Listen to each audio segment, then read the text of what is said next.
Buenas tardes. Yo soy Adriana y luego de entrar en el tema proyecto de vida, yo vengo a compartir una experiencia de trabajo en la que nos dimos cuenta que no podíamos trabajar proyecto de vida porque lo que nos devolvía el grupo de jóvenes era que primero necesitaban dar un espacio a trabajar un poco más el tema de cómo vivir sus emociones y cómo vivir sus vínculos. Entonces, dimos un paso atrás en este proyecto y dijimos, antes de entrar a proyecto de vida, vamos a identificar cuáles son los factores o los puntos ciegos, débiles, con los que hay que trabajar para tener cimientos que permitan a las juventudes impulsar proyectos viables. Entonces, trabajamos en un centro juvenil, acá Maranguita, el Centro para Jóvenes en Conflicto con la Ley, con un grupo de 22 adolescentes. Había jóvenes de Lima, jóvenes de regiones y del extranjero. Era un grupo mixto.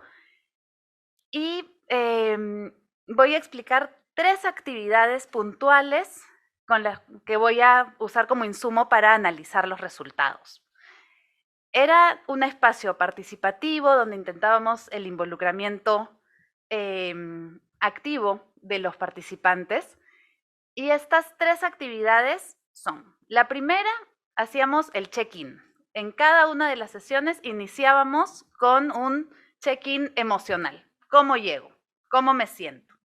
A lo largo de la intervención fuimos promoviendo, por un lado, el hábito de dar un espacio a ver cómo estoy llegando antes de iniciar una actividad clave, y por otro lado, a ir intentando profundizar en esa forma de ver mis emociones. Entonces, claro, las primeras sesiones que les preguntas a jóvenes de 16, 17 años, ¿cómo estás?, te dicen bien o con frío. Entonces íbamos desarrollando estrategias con ellos para ir profundizando, ir ampliando el repertorio. La segunda actividad de la cual traemos información hoy es la ruta de las emociones. Después de ya algunas semanas de ir trabajando distintos temas sobre el sí mismo, hicimos una actividad en la que en grupos pequeños iban rotando emociones y preguntas.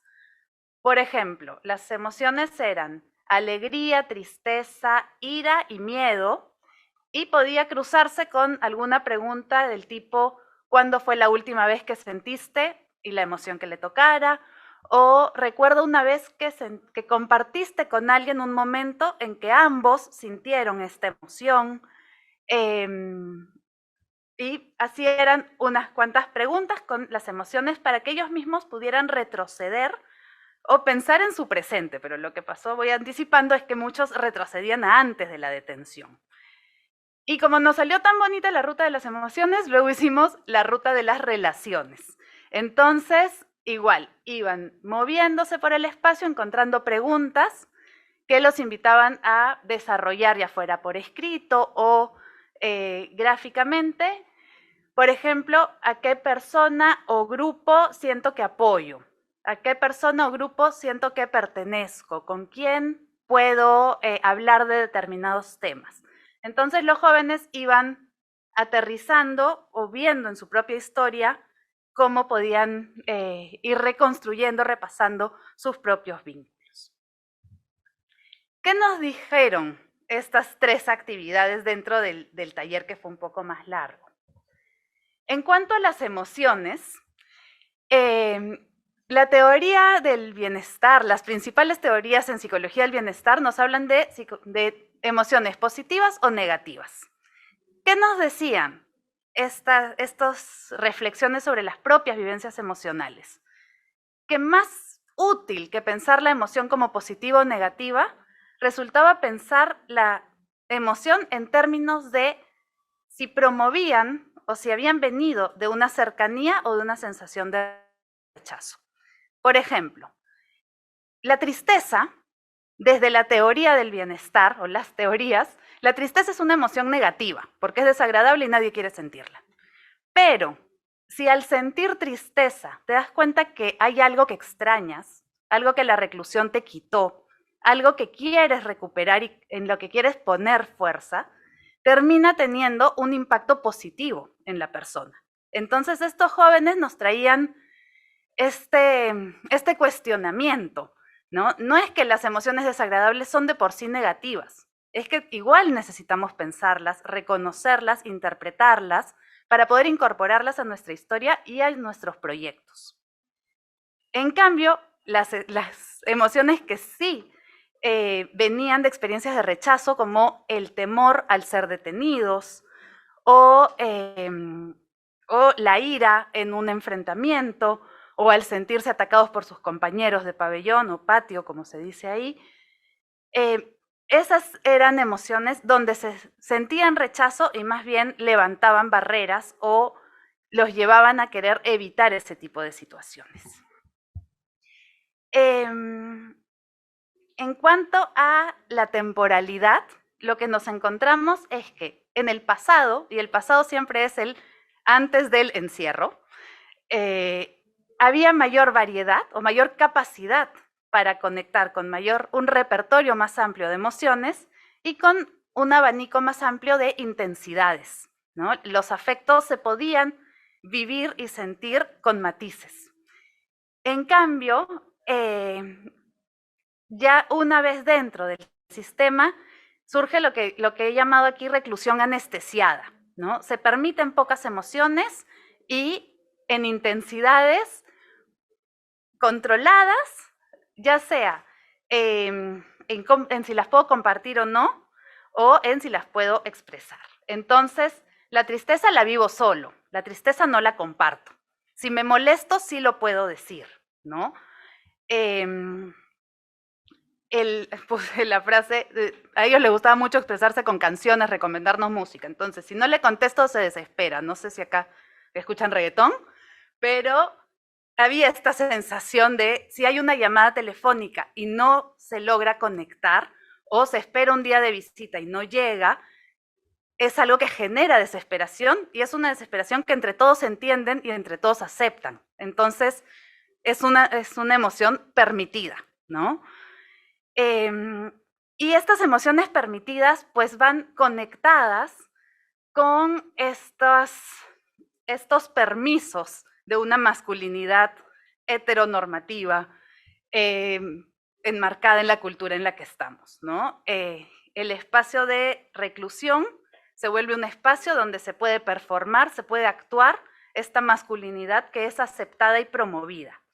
Entonces, termina siendo algo que afuera puede ser problemático y adentro les da una estabilidad, una seguridad. Algo que permitía este taller con psicólogas de la Católica que no estaban ahí como educadoras, educadores se les llama a quienes controlan más bien en el centro, o como psicólogas del centro que fueran a hacer su reporte judicial, por ejemplo. Este espacio con gente de afuera permitió ampliar o reactivar ciertas posibilidades de sentir. Entonces, en una evaluación que se hizo al final, una persona que no era del equipo, alguno de los jóvenes reporta, me sentí importante de que me pregunten cómo me sentía, ¿no? Algo que podríamos pensar muy básico, acá es algo que quiebra y que impulsa incluso sentirse importante.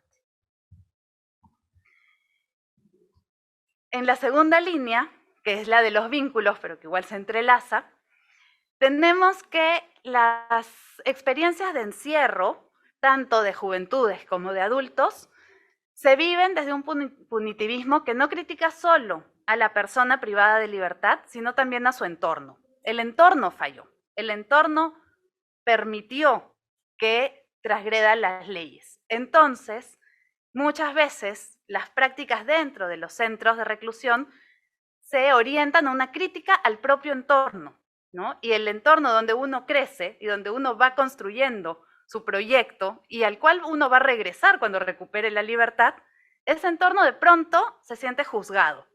Entonces me van moviendo el piso, ¿no? Me van quitando bases. Además, se suma esta desconectividad social, esta dificultad para mantener los vínculos con un fluir al que se está acostumbrado. Además, esto se trabajó post pandemia, que también afectó en la frecuencia de visitas, entre otros. Y el impacto del encierro también afecta a nivel de fragilidad de los roles. Entonces, quien tenía un rol en su familia, quien era más allá de delinquir, pues era el que le calentaba la comida a la abuela o el que llevaba al hermanito al colegio.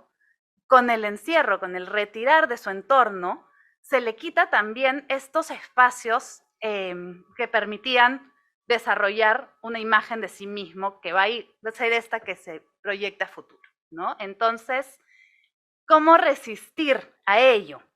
Lo que nos trajeron los jóvenes en este espacio era, por un lado, buscar la solidaridad entre pares. Y esta solidaridad, como lo dice el concepto, es bidireccional. No es un apoyo de un lado hacia el otro, sino que es una solidaridad donde yo confío en ti, tú confías en mí. Yo te apoyo, tú me apoyas. Eso no es la misma fórmula que esperan, por ejemplo, para los roles dentro de la familia. Para muchos, la familia era la mamá y la hermana, las hermanas, y como bien mencioné antes, estos mandatos sociales encuentran cabida en estos centros y entonces muchas veces asumían el rol de cuidado, ¿no? Entonces, ¿cuál es mi rol en mi familia? ¿Qué es lo que necesita mi familia de mí? Que cuide a mi mamá, que cuide a mi hermana, que ahuyente al enamorado. Y eso es lo que yo tengo para lo que yo tengo que salir y recuperar esa función que tenía en mi familia. Entonces, no es la única, ¿no? Pero es algo que aparecía muchas veces. Entonces, ¿cómo defenderse de esta ruptura que genera el encierro? Muchas veces era desde aferrarse a estos mandatos sociales de masculinidades casi estereotípicas, que es algo que queda pendiente trabajar, ¿no?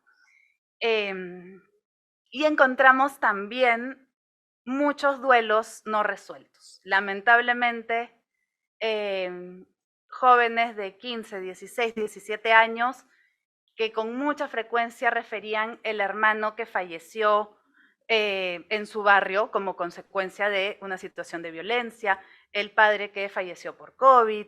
Entonces, y mucho de esto ocurría durante su propio encierro, ¿no? Entonces, sin poder despedir, surgía esta pregunta de ¿a dónde vuelvo? ¿No? Si relaciones, vínculos sólidos que fueron mis cimientos ya no están, ¿cómo me vuelvo a parar? ¿Por dónde me vuelvo a conectar? Y bueno, una pregunta también que puse ahí que surgió, que era otra de estas, era: mi enamorada va a la universidad y yo estoy aquí. ¿Querrá seguir conmigo cuando salga? Para cerrar, 3 ideas, ¿no? Por un lado, algo que debí decir al inicio, pero me lo comí, es que los jóvenes y las autoridades del centro juvenil, en un diagnóstico previo al taller, todos querían que trabajemos proyecto de vida. Eso era lo que querían trabajar, ¿no? Por eso llegamos a decir, vamos con proyecto de vida. Es un tema prioritario. El taller con los jóvenes mostró que las experiencias previas a la detención y las posibilidades de desarrollo durante el periodo de privación de libertad tienen un impacto en sus propias imágenes de sí mismos, en sus motivaciones y en las aspiraciones que ven como posibles. Y finalmente, identificamos que estas nociones tradicionales de masculinidad marcan las formas tanto de vivir y de expresar las emociones como de construir vínculos con quienes los rodean, impactando claramente en cómo imaginan el futuro y las diversas trayectorias que van a marcar sus proyectos de vida. Gracias.